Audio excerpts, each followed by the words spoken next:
Merci d'être si nombreux aujourd'hui pour ce premier séminaire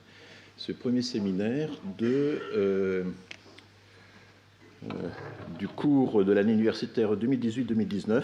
Je vais vous rappeler très brièvement en quoi consistera le cours cette année, en quoi consistera le séminaire, et j'introduirai ensuite la discussion. Je rappelle que le cours aura 7 séances qui vont s'étaler du 10 janvier au 28 février, à l'exception du 14 février.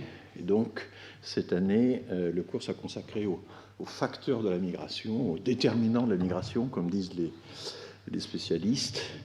Au fond, pourquoi partent-ils? Pourquoi certains partent-ils et pas d'autres? Sous quelle pression? Et donc, ce sera la question assez classique, à vrai dire, mais qu'on va essayer de renouveler, des facteurs qui les push, des pull factors, c'est-à-dire des facteurs qui poussent les migrants à partir ou qui attirent les migrants dans d'autres pays. Mais le cours d'ouverture reviendra sur une synthèse de ce que j'ai commencé à dire l'année dernière dans cette demi-année de cours qui m'avait été impartie donc en 2018. La thématique générale du cours, donc, ce seront les différents facteurs d'immigration. On va aussi confronter les motifs officiels de migration, la classification des titres de séjour aux motivations des acteurs, tels qu'on peut les connaître par exemple par des enquêtes. On va regarder un petit peu comment tous ces facteurs se distribuent entre des motivations qui peuvent être plus utilitaristes, qui peuvent être fondées sur les droits, qui peuvent être fondées sur d'autres systèmes de valeurs ou d'autres formes de contraintes. On reviendra sur la fameuse théorie, entre guillemets, qui est plutôt une métaphore qu'une théorie de l'appel d'air, mais qui a des conséquences tout à fait précises actuellement dans l'étude des migrations. Et puis finalement, l'idée, c'est d'arriver au terme de ce cours à une modélisation un peu générale de la migration, des modèles, à une analyse critique des modèles existants. Et voilà. Donc cette année, c'est beaucoup plus les causes de la migration que les conséquences. Les conséquences seront étudiées plus tardivement dans les années ultérieures. Et quant au séminaire, là aussi, il y aura cette séance de 2 heures. Et nous avons la première séance aujourd'hui. Ensuite, les séances qui sont annoncées là, ce ne sont pas toutes les séances, mais sont celles qui sont liées aux différents départements de l'Institut des migrations, qui est coordonné par le CNRS, hébergé par le Collège de France, et que je dirige, que nous sommes en train de monter actuellement. Donc ce sont des thèmes qui ont été identifiés par les chercheurs de l'Institut des migrations et qui mobilisent, comme vous le voyez, plusieurs disciplines. Il y a l'histoire, la sociologie du droit, il y a la santé, la sociodémographie, l'épidémiologie sociale aussi va être mobilisée. Il y a les sociologues, les historiens sur la question du racisme, il y a la science politique. Donc nous allons essayer de mobiliser pour ce séminaire un vaste éventail de disciplines. Et donc nous arrivons aujourd'hui à la première séance. Et j'ai souhaité que cette séance prenne du recul. Nous sommes à l'approche des élections européennes, où il sera beaucoup de questions de migration. Nous avons une actualité extrêmement brûlante sur la question de l'immigration. Mais il est important que nous sachions prendre aussi de la recul et rappeler que la migration est un phénomène finalement assez banal, qui a toujours existé dans les sociétés humaines, mais qui reste évidemment, pour des périodes lointaines, assez compliqué à retracer et à analyser. Et aujourd'hui, j'ai demandé à 2 chercheurs de très grande qualité, que je remercie d'avoir accepté de venir à ce séminaire. Gilles Autier, à ma gauche, est directeur d'études à l'EHESS, c'est un linguiste, c'est un spécialiste des langues du Caucase. Je ne sais combien de langues du Caucase il connaît et combien il a pratiqué et décrites sur le terrain. Et il va nous présenter, à partir de son expérience, une tentative de reconstitution, en quelque sorte historique, des bifurcations, des migrations qui ont pu exister. Dans ce domaine, vous savez que la linguistique historique tente des reconstitutions par de différents biais. Il y a la méthode de la reconstitution des origines, tenter de trouver une source commune, comme on l'a fait pour les langues indo-européennes, et puis étendre ceci à d'autres groupes de langues, comme ça a été fait pour les langues asiatiques, par exemple.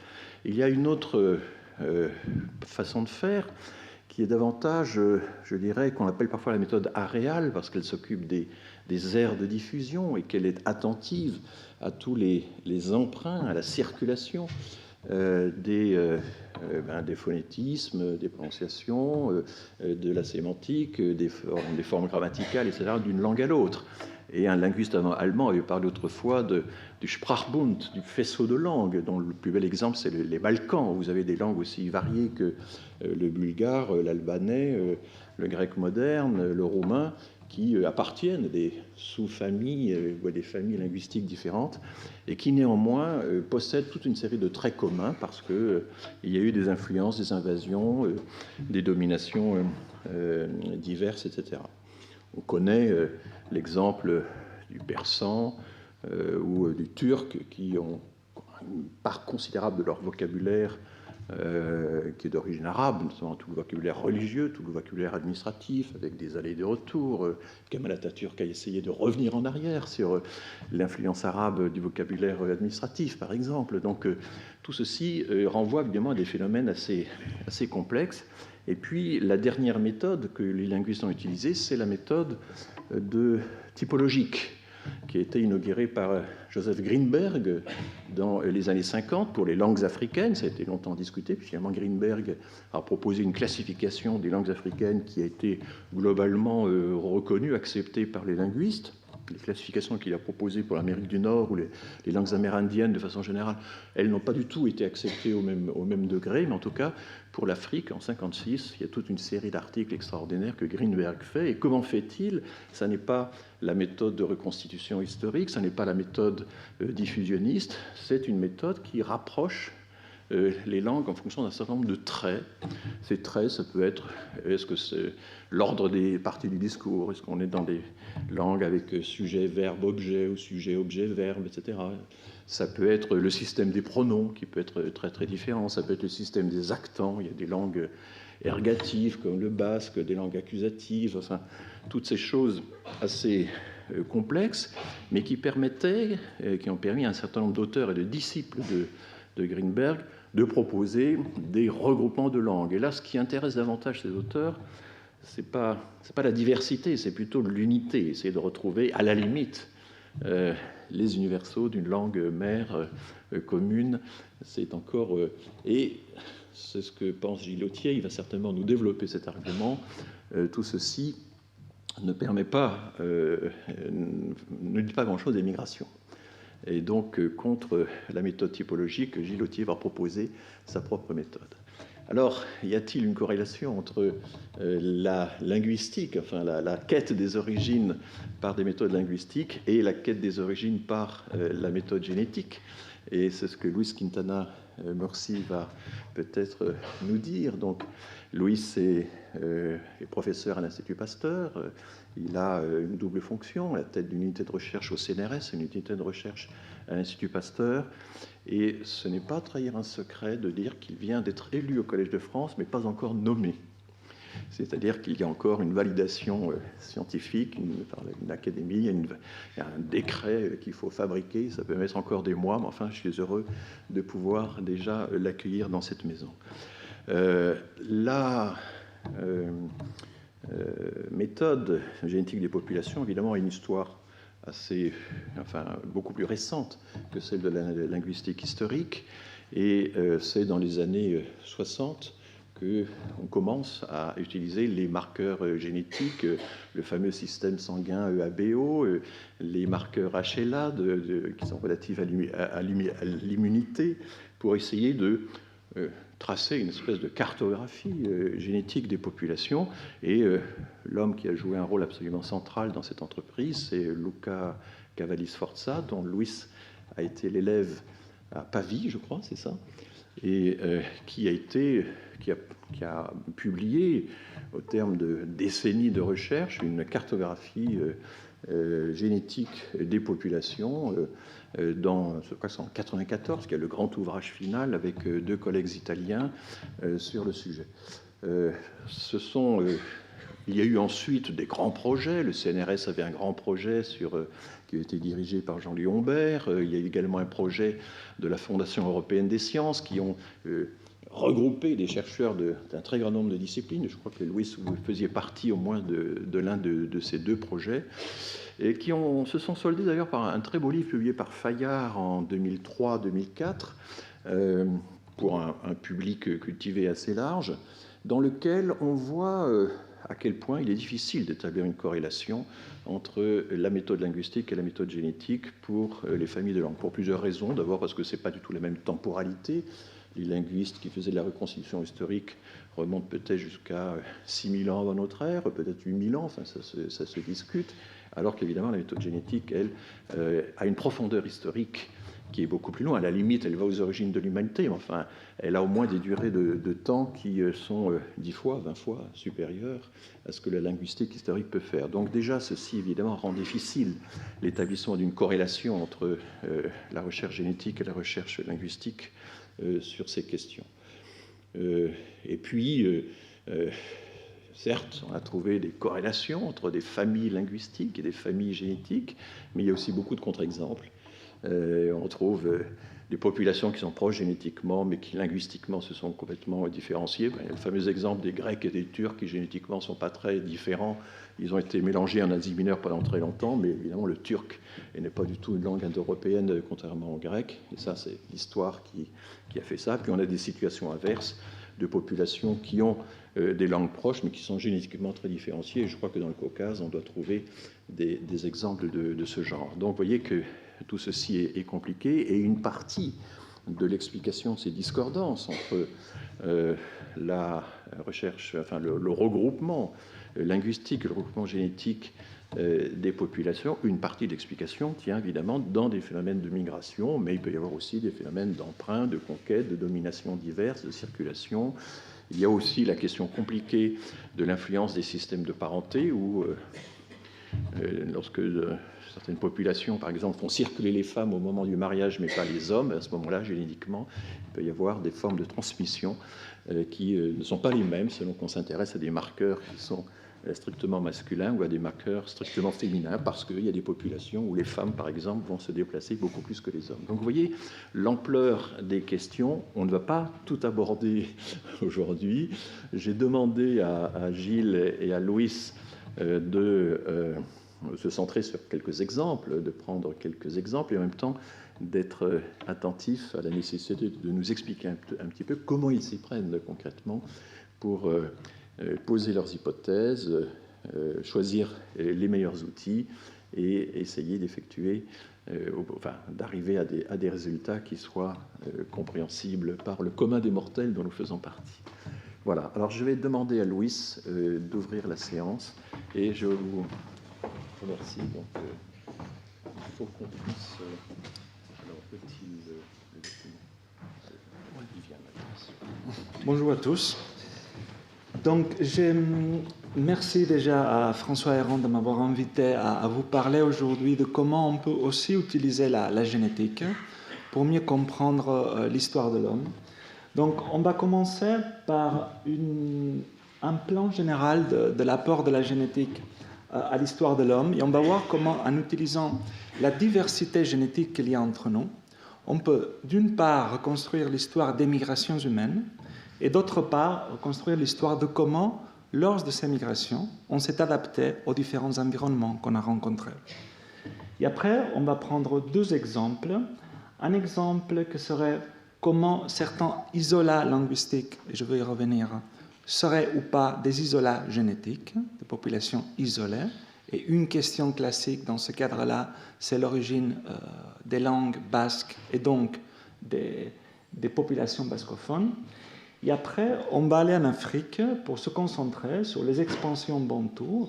Les langues bantoues sont des langues africaines. Environ 350 millions d'Africains aujourd'hui parlent des langues bantoues. Et on va voir comment cette dispersion des langues s'est faite soit par acculturation, soit par des vrais mouvements de population. Et comment la génétique a pu répondre à cela. Donc, la génétique, en gros, a vu un changement majeur en 2001, parce qu'on a eu le séquençage du génome humain.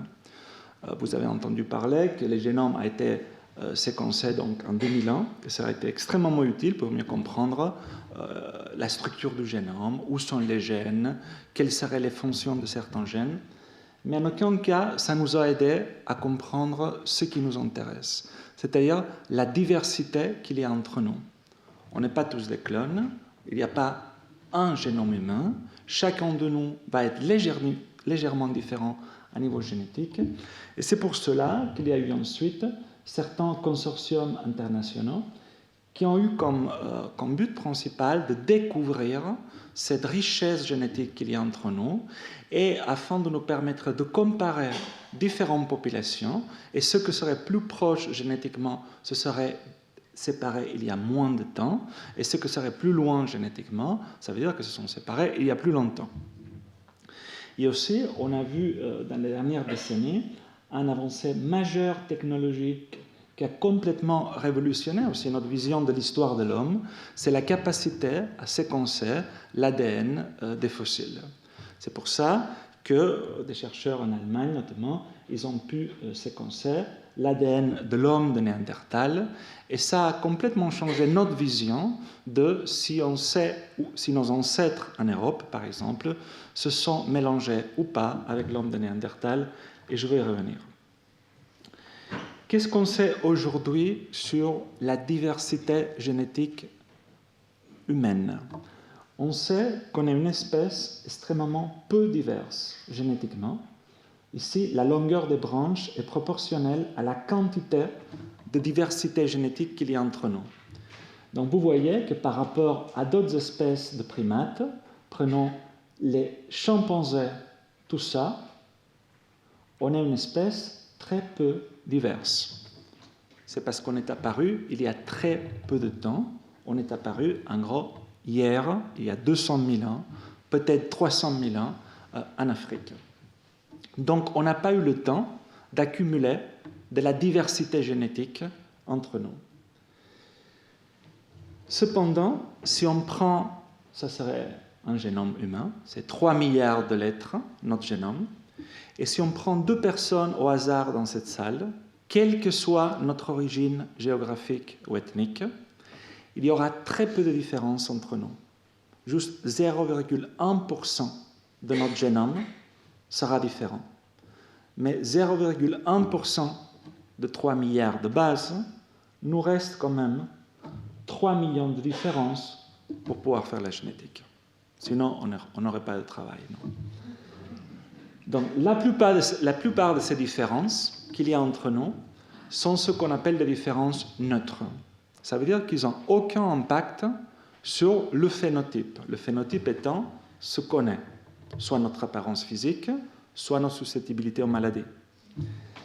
Donc, l'étude de ces différences dites neutres va être extrêmement utile pour comprendre les origines et les migrations humaines. Et on va voir les exemples de ça. Cependant, une partie de ces différences va changer le gène, va faire qu'on sera plus ou moins grand, plus ou moins susceptible au paludisme, et une partie de ces différences, alors, vont expliquer des phénotypes, des différences phénotypiques bénignes, simplement nos différences physiques qu'il y a entre nous, mais une partie de ces différences aussi explique nos différentes adaptations au climat. Une partie de ces différences génétiques explique aussi la façon différente qu'on a de métaboliser certains aliments, dont le lait. Une partie de ces différences explique aussi pourquoi on n'est pas tous égaux face au traitement thérapeutique.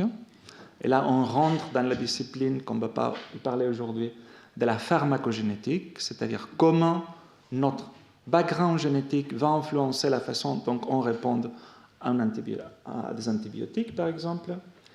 Et une partie de nos différences génétiques, et ça, on ne va pas y parler non plus aujourd'hui, mais c'est une chose que dans mon laboratoire s'occupe tout particulièrement, une partie de nos différences génétiques aussi est impliquée à nos différentes susceptibilités aux infections.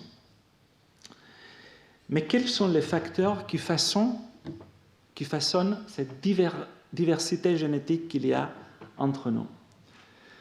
Il y a des facteurs purement génomiques, une mutation qui va changer une base dans notre génome, ou la recombinaison, qui n'est pas autre chose que le réappariement des chromosomes.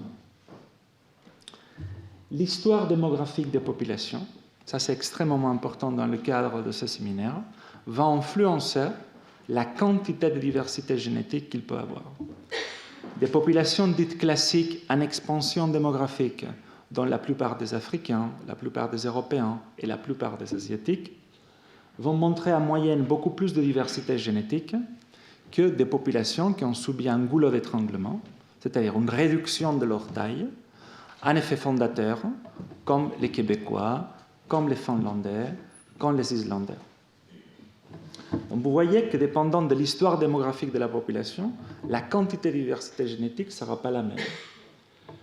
Aussi la sélection naturelle, c'est-à-dire notre capacité génétique, dans ce cas-là, de s'adapter à l'environnement. Une mutation va apparaître au hasard, et cette mutation, imaginez, qui protège contre le paludisme. On est dans un environnement endémique en paludisme, cette mutation va augmenter en fréquence. Ça, c'est l'adaptation génétique. Il y a aussi des facteurs culturels vont influencer la diversité génétique d'une façon indirecte, comme le mode de vie des populations, le passage d'un mode de vie chasseur-cueilleur à un mode de vie agriculteur. On va voir l'exemple en Afrique. La structure sociale des populations, comme François a abordé tout à l'heure, l'exogamie patrilocale par exemple, ou la diversité linguistique, d'une façon indirecte, va aussi impacter la structure génétique des populations. Simplement, jusqu'à il n'y a pas très longtemps, les gens qui ne parlaient pas la même langue avaient moins de tendance à se métisser entre eux que les gens qui parlaient la même langue. Donc ça induit une certaine structure génétique des populations. Donc qu'est-ce qu'on sait aujourd'hui sur la diversité génétique à niveau de la planète? Quelque chose qui aujourd'hui est absolument accepté, c'est qu'il y a beaucoup plus de diversité génétique. Les couleurs sont proportionnelles à la diversité génétique. Il y a beaucoup plus de diversité génétique en Afrique qu'hors d'Afrique. Et les non-africains, on n'est pas autre chose qu'un sous-ensemble d'Africains. Comme on sait, ici vous avez un arbre, dans ce cas-là, c'est basé sur l'ADN mitochondrial. L'ADN mitochondrial, c'est une partie de notre génome qui est héritée que par la voie maternelle. Donc chacun de nous a le même ADN mitochondrial que notre mère, que notre grand-mère maternelle, que notre arrière-grand-mère maternelle. Donc on peut remonter nos ancêtres maternels. Ça veut montrer déjà, pas seulement qu'il y a plus de diversité en Afrique, vous voyez ici, mais que toutes les populations non africaines trouvent leurs racines dans l'Afrique. Ça, c'est quelque chose de déjà extrêmement accepté, l'origine récente de notre espèce en Afrique. Mais la génétique, on peut l'utiliser aussi pour dater ces événements-là. Pourquoi? Parce qu'on sait combien de mutations vont arriver à chaque génération. C'est le principe de l'horloge moléculaire. On peut travailler avec des grandes familles et on peut savoir des grands-parents aux enfants, aux grands-enfants, combien de mutations en moyenne il y a. Donc on va utiliser par exemple 600 familles et on va créer un taux de mutation. Et ça nous permet quoi? Ça nous permet de dire après. Donc pour accumuler toute la diversité que je vois ici, toute la diversité génétique, combien de générations il me faut? Donc on peut traduire ça en temps après. Et ça nous a montré que l'homme moderne, notre espèce, serait apparu en Afrique il y a environ 200 000 ans. Mais on peut même dire, et si maintenant on se concentre que sur les non-africains, combien de temps il me faut pour accumuler la diversité génétique des non-africains? Parce que ça devrait me dire le moment où l'homme a quitté l'Afrique. Parce que c'est la diversité qu'on a accumulée, les ancêtres des non-africains. Et ça nous donne une date d'environ 60 000 ans. Donc on saurait, et plein d'autres études confirment ça, que l'homme aurait quitté l'Afrique il y a entre 60 et 80 000 ans. On peut même aller à des échelles de structure génétique beaucoup plus fines. Et ça, c'est une étude d'il y a quelques années déjà, 10 ans, qu'ils avaient étudié environ 3000 Européens. Et ça, c'est une analyse en composants principales. Donc, chaque individu, c'est chacune de ces lettres, ici. Et en gros, la distance entre deux individus, c'est-à-dire la distance entre cet individu ici et cet individu ici, montre leur différence génétique. Plus deux individus sont proches, plus sont pareils génétiquement, plus sont lointains, comme par exemple celui-là de celui-là, ça veut dire que plus sont éloignés à niveau de leur génome. Donc, comme vous pouvez voir ici, les chercheurs ont mis ça sur ce type d'analyse, un composant principal, et ils réussissent à reconstruire presque parfaitement la carte géographique de l'Europe. Vous voyez ici le Royaume-Uni, la France, la péninsule ibérique. Vous voyez qu'il y a des individus qui ne se trouvent pas où ils en théorie devraient être. Vous voyez quelques Italiens qui ne se trouvent pas ici, qui se trouvent plutôt vers l'Afrique du Nord. Ça montre du métissage récent. Et ça pose des questions que, si vous voulez, on peut en parler après, sur nos ancêtres biologiques et notre auto-identification culturelle, qui pas nécessairement se doit coïncider. Ces chercheurs-là, ils ont réussi même à montrer qu'on peut avoir une structure génétique à niveau de 500 km. C'est-à-dire qu'à travers la génétique, on peut distinguer des gens qui sont à 500 km les uns des autres. Plus récemment, il y a eu les génomes complets. Avant, séquencer un génome, c'était quelque chose d'extrêmement coûteux et cher, aussi d'un point de vue financier.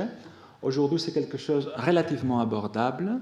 C'est entre 600 et 800 €. Donc, on peut travailler à niveau du génome entier. Et ça, c'est une des premières études qui date que d'il y a 2 ans, qu'ils ont pu séquencer 300 génomes de 142 populations différentes. Et en gros, ils n'ont fait que raffiner, mais confirmer ce qu'on savait depuis une vingtaine d'années, c'est-à-dire les populations africaines sont les plus diverses et les populations non africaines sont de moins en moins diverses lorsqu'on s'éloigne de plus de l'Afrique et trouvent leurs racines en Afrique. Je vous disais que quelque chose qui a complètement bouleversé la façon dont on regarde l'histoire de l'homme, c'est le séquençage de l'ADN fossile, de l'ADN dit ancien. On a pu séquencer aujourd'hui plusieurs hommes de Néandertal, plusieurs génomes de différents hommes de Néandertal, voire même un génome de l'homme de Denisova. Ça serait un cousin de Néandertal qui aurait vécu dans l'Asie centrale, parce que le seul représentant qu'on a trouvé, c'est dans une grotte de l'Altaï, en Sibérie. Et on a même trouvé, et ça on l'a su il y a quelques mois, une hybride, une fille, une jeune fille, dont son père serait un Denisovien et sa mère serait un Néandertal, toujours en Sibérie. Ce qui montre que ce sont aussi mélangés, métissés, et son génome a été aussi séquencé. Mais qu'est-ce qu'on sait aujourd'hui grâce au séquençage de l'ADN de Néandertal et de Denisova et la comparaison de ces génomes avec les génomes de nous, dites hommes modernes? On sait qu'environ 2% de notre génome en Europe et en Asie viendrait, on l'a hérité de l'homme de Néandertal, et en Asie du Sud-Est et surtout en Mélanésie, on peut trouver que l'héritage de l'homme de Denisova peut arriver à 6%. Ça, évidemment, c'est une moyenne dans notre génome. Si vous marchez, si vous étudiez notre génome gène par gène, vous pouvez trouver des parties de notre génome qui peuvent avoir jusqu'à 60% d'origine néandertale. Et on va voir un exemple d'un travail qu'on a fait dans mon laboratoire sur ça. Mais lors de ces migrations, à travers la génétique et la comparaison évidemment avec les données archéologiques, vous avez ici un résumé. L'homme a dû aussi s'adapter à l'environnement qu'il a retrouvé. Et l'homme a dû s'adapter à différents environnements climatiques, à différentes ressources nutritionnelles et aussi à différents pathogènes. Donc la base de la sélection naturelle et de l'adaptation à l'environnement, c'est que certaines mutations qui vont apparaître pourront nous permettre ou pas de mieux survivre aux changements environnementaux. Pour comprendre ça d'une façon relativement simple, partons en Afrique, quand on était tous là, il y a environ 70 000 ans. Donc, imaginez qu'il y a une mutation qui apparaît chez certains Africains, et cette mutation, on va l'appeler la mutation rouge. Et cette mutation est neutre, c'est-à-dire ne sert à rien. Donc, cette mutation est héritée par des Africains et par des ancêtres des Européens. Je n'ai pas mis les asiatiques parce que ça devient un peu compliqué. Et on arrive jusqu'à aujourd'hui. Donc la fréquence de cette mutation neutre va changer simplement par ce qu'on appelle la dérive génétique, le hasard. Va augmenter un peu en fréquence, va diminuer, va augmenter, va diminuer. Aujourd'hui, si on compare les Africains d'aujourd'hui et les Européens d'aujourd'hui, ça c'est le présent, il y a très peu de différences génétiques. Et ça, vous pouvez l'appliquer à presque tout le génome. Très peu de différences génétiques entre populations humaines. Cependant, repartons en Afrique il y a 70 000 ans, il y en a une autre mutation rouge ici, mais cette mutation rouge n'est pas neutre. Cette mutation rouge protège contre le paludisme. C'est un exemple inventé. Et cette mutation est héritée aussi par les Africains et les Européens. Mais ici, on va mettre une différence, que c'est l'environnement.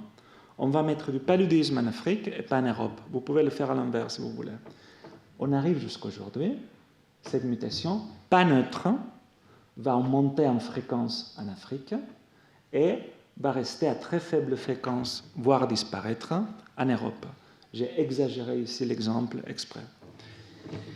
Donc, pour cette mutation spécifiquement, il y aura une énorme différence entre les Africains et les Européens. Donc, il y a quelques années, on a voulu chercher ces cas rares de différences génétiques très fortes entre populations. Parce que ces cas-là pourraient nous montrer des mutations et des gènes qui ont participé à nos différences, que ce soit des différences bénines, nos différences physiques, mais aussi des différences reliées à certaines maladies. C'est ce qu'on a fait.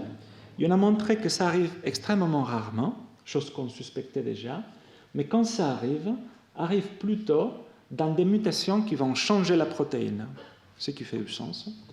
Et après, on s'est dit où des mutations qui participent à la quantité de protéines qui est produite. Mais la question la plus importante, c'est, même si ce sont des cas rares, sont lesquels ces gènes-là, où ça arrive, des différences très fortes entre populations. Ici, vous avez un résumé, mais qu'est-ce qu'on trouve? Des gènes impliqués dans des traits morphologiques, comme la pigmentation de la peau. On n'a pas besoin de faire de la génétique pour savoir que c'est un phénotype qui varie entre populations humaines. Mais aussi, on trouve des gènes impliqués dans la réponse immunitaire à certains pathogènes, comme le paludisme, et des gènes impliqués dans ce qu'on appelle le syndrome métabolique, obésité, diabète, hypertension. On sait aussi que ce sont des maladies qui varient dépendant de l'origine ethnique de la population. Je vais partager maintenant aussi avec vous 3 exemples rapides, très connus d'adaptation génétique à l'environnement. Un, c'est l'adaptation, la capacité de boire du lait à l'âge adulte. Vous savez que notre état ancestral, notre état normal, entre guillemets, c'est qu'environ à 6-7 ans de vie, l'enzyme qui nous permet de digérer le lait chute considérablement et on ne peut plus boire du lait. Mais la question, c'est la plupart de nous, ici c'est la fréquence de la tolérance au lactose, c'est en bleu, environ 40-50% de la population française, pour ne pas parler du nord de l'Europe, qu'on arrive presque à 95%, on peut continuer à boire du lait à l'âge adulte. Ça, c'est dû à une mutation génétique.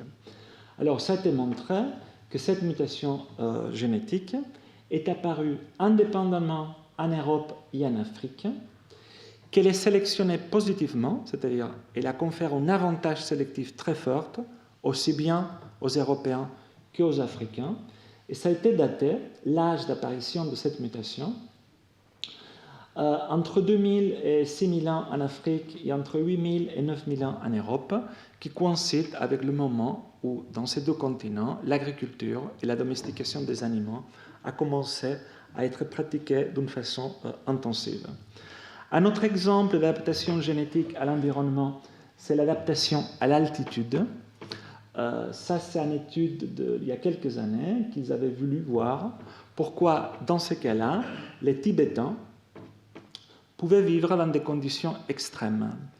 N'oubliez pas que les Tibétains habitent à environ 4000 mètres d'altitude, où il y a 40% d'oxygène en moins, c'est-à-dire des conditions d'hypoxie extrêmement extrêmes.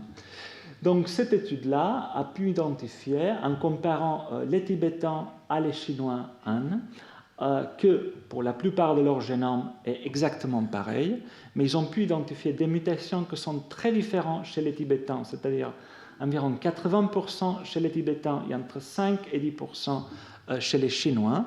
Et ces mutations sont dans un gène qui permet de vivre en situation d'hypoxie. Et avant de passer aux deux exemples des Basques et des langues bantoues, le dernier exemple d'adaptation génétique, c'est notre capacité à avoir survécu les maladies infectieuses. N'oublions pas qu'on n'est pas autre chose, nous, ici, que les descendants de tous ceux qui ont survécu la peste, la grippe espagnole, des grandes épidémies de tuberculose. Donc, s'il y a des bases génétiques à cette résistance à l'infection, ça, on peut le voir dans nos gènes. On sait que pratiquement jusqu'à hier, les maladies infectieuses présentaient un taux de mortalité extrêmement élevé. Vous pouvez voir ici sont des cours de survie. Prenons l'exemple du Royaume-Uni. Hier, d'un point de vue évolutif, à la fin du 19e, que 38% de la population, c'est la courbe jaune, arrivait à l'âge de 40 ans. Aujourd'hui, le Royaume-Uni, l'année 2000, 98% de la population arrive à l'âge de 40 ans. Le Mozambique, cependant, la même année que le Royaume-Uni, l'année 2000, que 50% de la population arrive à l'âge de 40 ans. Donc, maladies infectieuses, forte mortalité, donc sélection naturelle.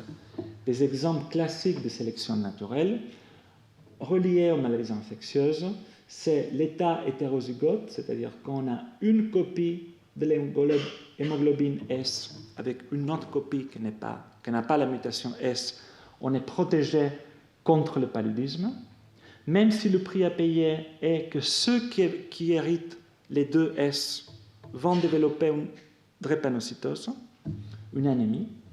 Et ça, c'est un autre exemple d'une mutation perte de fonction, que souvent, mutation de perte de fonction en clinique, ça veut dire problème, maladie. C'est un gène qui est cassé, en gros. Mais cette mutation est en montée en fréquence en Afrique pour arriver presque à fixation, c'est-à-dire 100% en Afrique centrale. Et c'est parce que quand vous perdez ce gène, vous perdez le récepteur qui permet à un parasite, Plasmodium vivax, de rentrer dans la cellule. Plasmodium vivax étant un des agents du paludisme. Donc les gens qui n'ont pas ce gène sont protégés contre l'infection au Plasmodium vivax.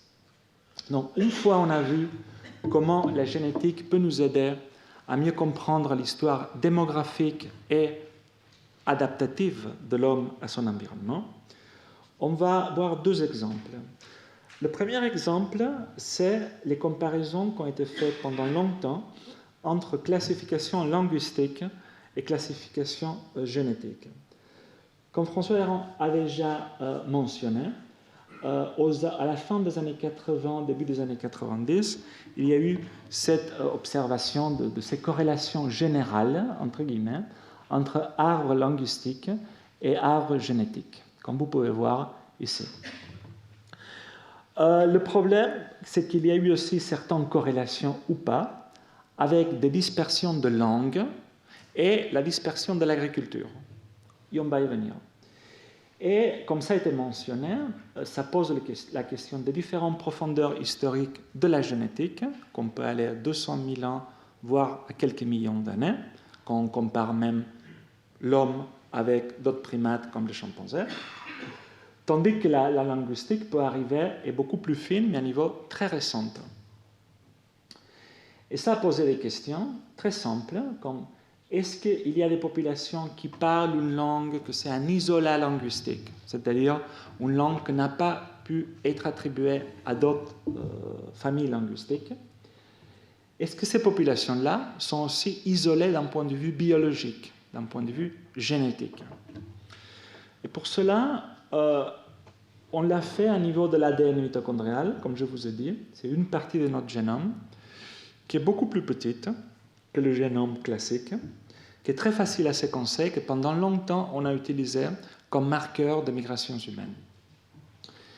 Et ça, on l'a fait. Tout d'abord, il y a déjà un moment sur différentes populations du couloir du sud-ouest asiatique, c'est-à-dire tout ce qui relie le Moyen-Orient, vous voyez ici la Turquie et le Moyen-Orient avec l'Inde, ici. Il y en a étudié plusieurs populations, de l'Iran, du Pakistan, etc.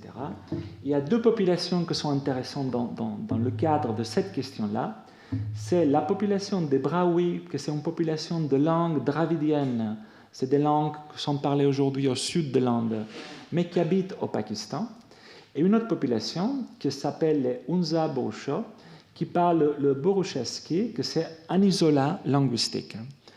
Donc, comme vous pouvez voir ici, que ce soit les Brahui que les boroucheski se retrouvent parfaitement au milieu de tous ces voisins. Ce qui montre que son isolement linguistique n'a pas été accompagné d'un isolement biologique, d'un isolement linguistique.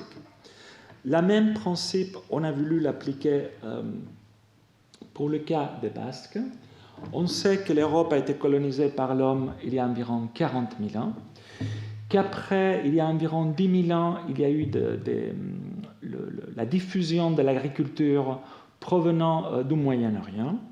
Et on sait que cette diffusion de l'agriculture se serait faite par des vraies migrations de populations partant du Moyen-Orient et allant vers l'Europe de l'Ouest. Ceci a été soutenu depuis très longtemps, que ce soit avec des marqueurs dits classiques, marqueurs sanguins, ou des marqueurs de l'ADN mitochondrial, c'est-à-dire notre hérédité maternelle, mais aussi du chromosome Y à hérédité paternelle. Donc, qu'est-ce qu'on savait de la génétique des populations européennes et des Basques? À niveau du génome, on savait que les Basques montraient des profils typiquement européens de l'Ouest. Mais le problème, c'est qu'il y avait une faible taille d'échantillon. Il n'était pas bien renseigné d'un point de vue ethnolinguistique. Il y avait juste quelques dizaines de Basques. Donc, il y a quelques années, avec l'aide du CNRS, il y avait un groupe de linguistes de l'université de Bayonne. On a pu commencer ce projet pour voir s'il y avait une continuité génétique entre les peuples pré-indo-européens et les Basques, c'est-à-dire les Basques parlent une langue que c'est un isolat linguistique, et comme vous savez, la plupart des Européens, on parle des langues indo-européennes, que seraient venues ces langues avec la diffusion de l'agriculture. Donc pourquoi les Basques n'ont pas adopté ces langues-là? Est-ce que les Basques sont restés différents? Est-ce que les Basques sont restés isolés? C'est ça qu'on a voulu répondre comme question. Et pour cela, on a échantillonné comment ça marche quand on veut travailler, quand on veut organiser un projet de telle sorte. Déjà, il faut compter avec le soutien de la population elle-même. Et il y a tout un tas de procédures éthico-réglementaires extrêmement strictes, ce qui est normal. Et ce qu'ils ont fait, nos collègues de Bayonne, c'est ils ont travaillé donc avec 900 individus de toute cette région-là, dont 3 populations du Pays Basque Nord, ici, 4 populations en vert, 4 populations du Pays Basque Sud en jaune, ça c'est en Espagne, ça c'est en France. Ces populations vertes et jaunes parlent basque. Mais aussi, on a pu échantillonner des populations toutes entourant les populations basques, que ces populations-là ne parlent pas historiquement basque. Et ceci, on a comparé la diversité de l'ADN mitochondrial de tous ces individus avec plus de 7500 échantillons de différentes populations européennes. Donc, qu'est-ce qu'on a trouvé? Tout d'abord, ce qu'on a trouvé, c'est une lignée qui s'appelle l'haplogroupe H, qui est la plus fréquente dans les populations européennes, et on la trouve particulièrement élevée dans toute la région ici franco-cantabrique, mais particulièrement dans les régions B et D, que je vous rappelle, les régions B et D, c'est B, les 3 populations basques en France, et D, les 4 populations basques en Espagne. Donc, les populations historiquement bascophones, ils ont une fréquence de cette lignée typiquement européenne de l'Ouest à des fréquences plus élevées. Après, on a séquencé tout le génome mitochondrial des individus qui appartenaient à cette lignée pour avoir une idée beaucoup plus précise de leur diversité. Et ce qu'on a pu identifier, c'est 6 lignées au sein du grand haplogroupe de cette grande lignée qu'on appelle H, qui seraient autochtones de la région franco-cantabrique, qu'on ne retrouve pas dans les 7500 échantillons en Europe, et surtout, on les trouve à des fréquences élevées dans les régions B et D, qui seraient les régions qui parlent des langues basques. On a voulu après dater l'âge de ces lignées sur la base de l'horloge moléculaire dont j'ai parlé avant. Il y en a des âges estimés, comme vous pouvez voir ici, entre 7000 et 14 000 ans, sont précédentes à l'arrivée de l'agriculture dans la région, sans S, et des langues d'origine indo-européenne. Donc, la conclusion de ces travaux ont été que la plupart du patrimoine génétique d'origine maternelle des populations basques est partagé évidemment avec les populations voisines. Cependant, une partie de leur patrimoine génétique maternel, environ 15%, est autochtone de la région franco-cantabrique, et en particulier des populations bascophones, et que ces lignées autochtones se sont séparées des autres lignées mitochondriales européennes il y a environ 8000 ans, ce qui prédate l'arrivée des peuples et des langues indo-européennes dans la région. Donc on a pu identifier une certaine continuité génétique entre les Basques d'aujourd'hui et les populations pré-indo-européennes. Pour finir, laissez-moi partager avec vous un travail sur lequel on travaille depuis environ 10 ans en Afrique centrale. Et c'est le cas des chasseurs-cueilleurs de la forêt, dites pygmées, et les agriculteurs de langue bantou. Donc, on a parlé souvent de cette codispersion des langues et de l'agriculture. On sait qu'il y a environ 10 000 ans, notre espèce a vu un changement majeur technologique et culturel, c'est-à-dire le passage d'un mode de vie chasseur-cueilleur nomade à un mode de vie sédentaire et agriculteur. Les hypothèses, c'est que cette transition a impliqué une explosion démographique, que certains gens défendent l'hypothèse que cette dispersion de langues est arrivée aussi avec la dispersion de l'agriculture, comme l'indo-européen ou les langues bantoues en Afrique, qu'il y a pu avoir évidemment lors de ces migrations des agriculteurs des mélanges avec les populations locales des chasseurs-cueilleurs, et qu'aussi il y a une nouvelle relation avec l'environnement. Donc, en Afrique, les langues bantoues se seraient originées dans cette région ici, entre ce qui serait aujourd'hui le Nigeria et le Cameroun, ça c'est sur la base des données linguistiques, et il y a environ 3500 ans, et les langues se seraient dispersées dans les dernières 2000 ans, toutes aux langues de l'Afrique subsaharienne. Vous pouvez voir ici l'étendue des langues bantoues. Donc les questions qu'on s'est posées, c'est quelles sont les différences génétiques entre les peuples de langue bantoue d'aujourd'hui, la plupart des Africains subsahariens, 350 millions de locuteurs, quand les populations bantoues et les populations de chasseurs-cueilleurs qui existent toujours en Afrique, comme les pygmées, se sont séparées. Est-ce que les données génétiques soutiennent des vraies migrations de populations bantoues, ou ça se fait juste pour une diffusion culturelle, une acculturation? Est-ce que les expansions bantoues donc ont entraîné un accroissement de la population, une explosion démographique? Et est-ce que les expansions bantoues ont été le moteur principal de métissage entre populations et de l'adaptation à l'environnement.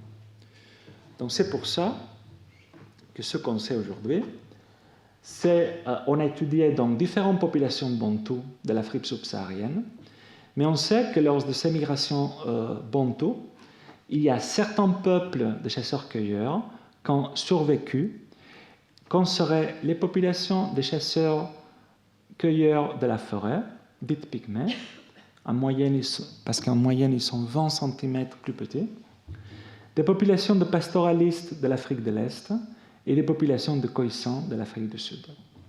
Donc on a voulu évaluer comment cette transition de mode de vie impactait l'histoire démographique et adaptative aussi de ces populations. Donc pour cela, ce qu'on a fait, en collaboration avec le Musée de l'Homme, qui ont une grande expérience en ethnolinguistique dans la région, et avec Jean-Marie Humbert, on a échantillonné différentes populations de pygmées de l'Afrique centrale, aussi bien dans la région du Gabon et du Cameroun que dans la région en Ouganda, et une vingtaine de populations de villageois bantophones de différentes régions de l'Afrique. Donc, en comparant leur profil génétique, on a pu voir que ces populations-là, c'est-à-dire ceux qu'on appelle aujourd'hui les agriculteurs bantophones et ceux que seraient aujourd'hui les pygmées, qui sont divisés en pygmées de l'Ouest et pygmées de l'Est, se sont séparés il y a environ 60 000 ans. Et que les deux groupes aujourd'hui de pygmées, les pygmées de l'Ouest ici et les pygmées de l'Est vers les Grands Lacs ici, se seraient séparés il y a environ 20 000 ans. Après, on a étudié la diversité génétique interne aux chasseurs-cueilleurs, pygmées, et la diversité génétique interne aux locuteurs de langue bantou agriculteurs.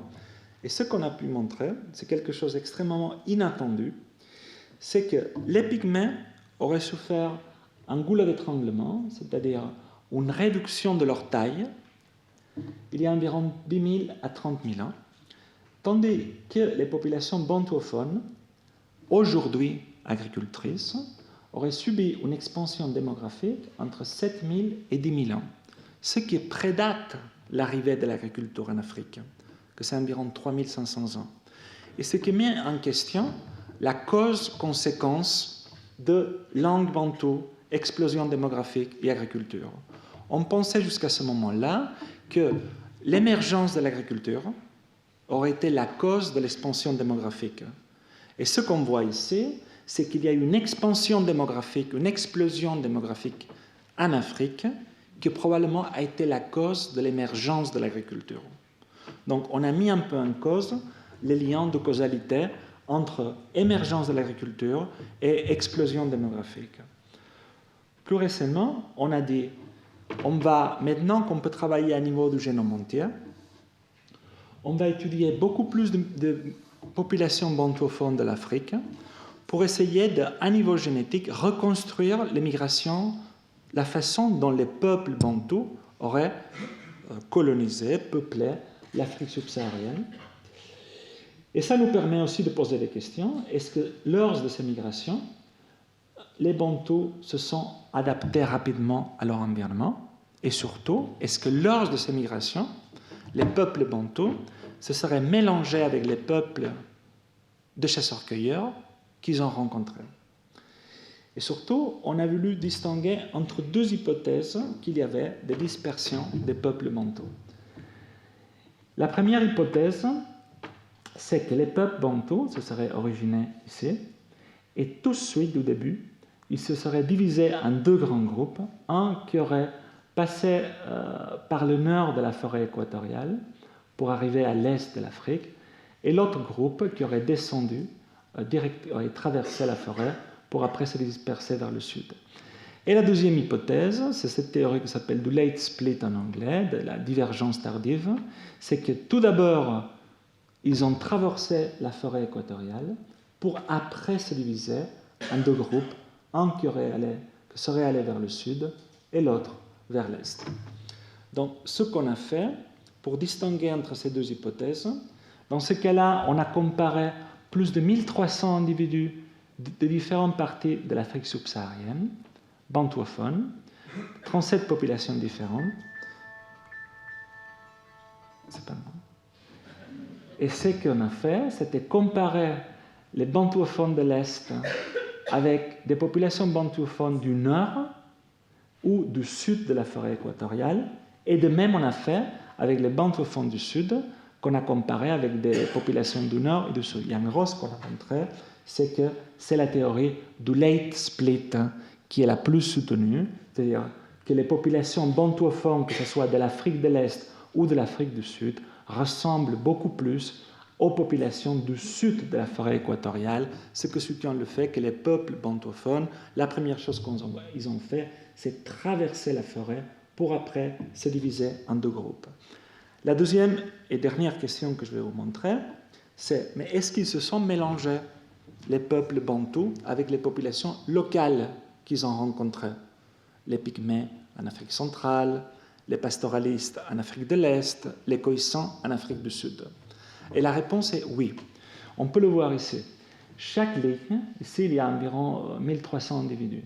Chaque ligne, c'est un individu.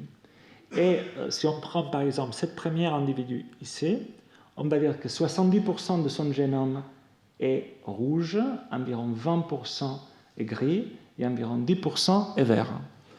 Tout ça sont les bantous de l'Ouest. Et qu'est-ce qu'on voit chez les bantous de l'Ouest? Que leur génome est principalement rouge, mais tous les bantous de l'Ouest, ils ont aussi du vert. Et c'est où le vert? Le vert vient de ces populations-là. Et qui sont ces populations-là? Sont les Pygmées. Donc ce que ça montre, c'est que les bantous de l'Est, ce sont en effet entre 10 et 15% de leur génome actuel provient du métissage d'eux avec les populations locales qu'ils ont rencontrées des Pygmées. De même, on a trouvé pour les bantous de l'Est avec les populations locales de pastoralistes et avec le Sud, avec les populations Khoïsans d'Afrique du Sud et de Namibie.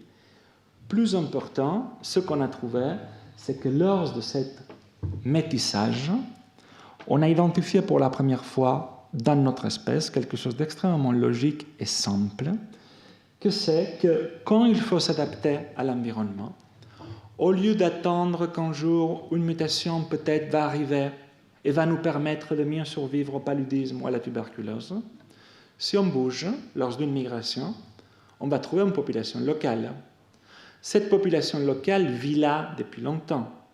Cette population est adaptée à son environnement. Donc, une chose extrêmement simple qu'on a montrée, c'est que les bantous, en se métissant avec les Pygmées, par exemple, ils ont acquis des Pygmées, des mutations avantageuses pour mieux survivre aux infections, à l'Est pour mieux digérer le lait, comme je vous ai montré avant, la mutation qui nous permet de digérer le lait, ce qui met en valeur le rôle du métissage dans l'adaptation à l'environnement. Et enfin, ça peut aller jusqu'à des périodes extrêmement récentes. Ça, c'est par exemple l'héritage génétique lié à la traite d'esclaves.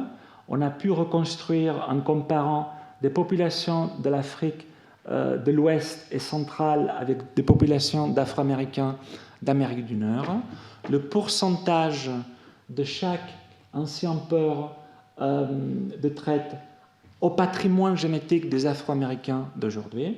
Et plus important, on a pu reconstruire aussi une population extrêmement rare du sud du Pakistan, que sont des Afro-Pakistanais, les Makrani. Et les Makrani, on a pu voir chez eux que pas seulement ils présentent 40% de son patrimoine génétique d'origine africaine, mais on a pu voir que surtout, ils ont hérité des Africains une mutation qui leur permet de mieux survivre au paludisme à Plasmodium vivax. Donc pour finir, j'espère qu'on a vu ensemble l'utilité de la génétique pour reconstruire les grandes migrations humaines et la sortie d'Afrique de l'homme il y a entre 60 et 80 000 ans, la colonisation ou le peuplement simplement de l'Europe et l'Asie avec le métissage qu'on a eu nos ancêtres avec l'homme de Néandertal et l'homme de Denisova, comment beaucoup après l'homme a pu coloniser l'Amérique et finalement comment l'homme est arrivé en Polynésie il y a hier pratiquement, parce que si on va par exemple en Polynésie française d'aujourd'hui, l'homme est arrivé là il y a environ 800 ans. Donc avec ça, je vous remercie et c'est fini. Je propose qu'on fasse la discussion après les deux exposés. Je remercie Louise pour cette présentation absolument fascinante, ce brassage extraordinaire de données, la qualité graphique aussi de l'objectivation des résultats. Ça, c'est un des grands privilèges des généticiens. Et nous allons maintenant changer de méthode, changer de système et donner la parole à Gilles Autier. Bonjour, merci à François Héran pour m'avoir invité. Et je ne sais pas si je dois remercier Louis pour avoir fait un exposé aussi brillant. Donc je vais simplement essayer de ne pas vous ennuyer trop et puis peut-être d'apporter certains compléments dans la mesure où la linguistique est une science, comme chacun sait, beaucoup moins dure et beaucoup moins certaine que la biologie sur laquelle s'appuie la génétique des populations. Donc très brièvement, je reprends quelques phrases d'introduction de François Héran sur ce dont je vais parler. Il est relativement connu que la linguistique permet dans certains cas de reconstituer des migrations, y compris en l'absence de documentation historique, archéologique ou génétique. En fait, c'est justement le fait d'avoir des confirmations par l'archéologie ou la génétique qui, en l'absence d'histoire écrite, peut confirmer des hypothèses avancées par la linguistique. Et simplement, il y a eu depuis quelques décennies une mode qui est d'ailleurs assez justifiée parce qu'il s'agit de choses intéressantes pour les linguistes, pour la sociolinguistique en particulier, sur comme disait François Héran, sur les questions de linguistique aréale, à quel point les structures des langues peuvent s'influencer indépendamment de ce modèle de transmission génétique qui, ça a été rappelé, prédate en fait la génétique elle-même. La génétique a construit son modèle sur un modèle arborescent qui existait depuis le XIXe siècle au moins. Et donc, ce que je vais proposer, c'est plutôt un retour à des principes en fait bien connus. Il ne s'agit pas du tout de ma méthode, il s'agit d'une méthode inventée par les Allemands au XIXe siècle et à laquelle les Français se sont ralliés. C'est même un Suisse, Saussure, qui en a fait la démonstration la plus éclatante. Et d'ailleurs, au XXe siècle, les Allemands étaient beaucoup moins néogrammairiens que les autres en Europe. Donc il y a eu vraiment beaucoup d'échanges et de brassages d'idées dans ce domaine. Et je donnerai simplement quelques exemples de cette linguistique plus, je dirais, moins spéculative, qu'on peut appeler néogrammérienne. Alors il faut peut-être quand même rappeler, parce que ce n'est pas toujours une évidence, qu'il est tout à fait possible d'avoir historiquement des migrations qui n'entraînent pas de remplacement de langue. C'est sans doute rare c'est sans doute pas rare, mais par définition, s'il n'y a pas de remplacement de langue et qu'on n'a pas de traces écrites, il est difficile d'en faire la preuve. Mais quand vous entendez dans le bus ou dans le métro des jeunes avec une prononciation qui peut-être vous semblera autant qu'à moi différente, alors qu'ils ne semblent pas être d'origine extra-métropolitaine ou extra-européenne, il faut se demander s'il n'y a pas dans cette modification en cours du français des influences qui pourraient être liées à des migrations. Il y a la prononciation. Les voyelles du français sont en train de disparaître, ou au moins le système vocalique est en train de s'amenuiser assez rapidement, et c'est certainement une influence des locuteurs arabes qui étaient les parents des jeunes qui constituent parfois la majorité de la population jeune dans certaines zones, mais des phénomènes également syntaxiques. Le fait qu'il y ait de moins en moins de gens qui savent bien manier les pronoms relatifs.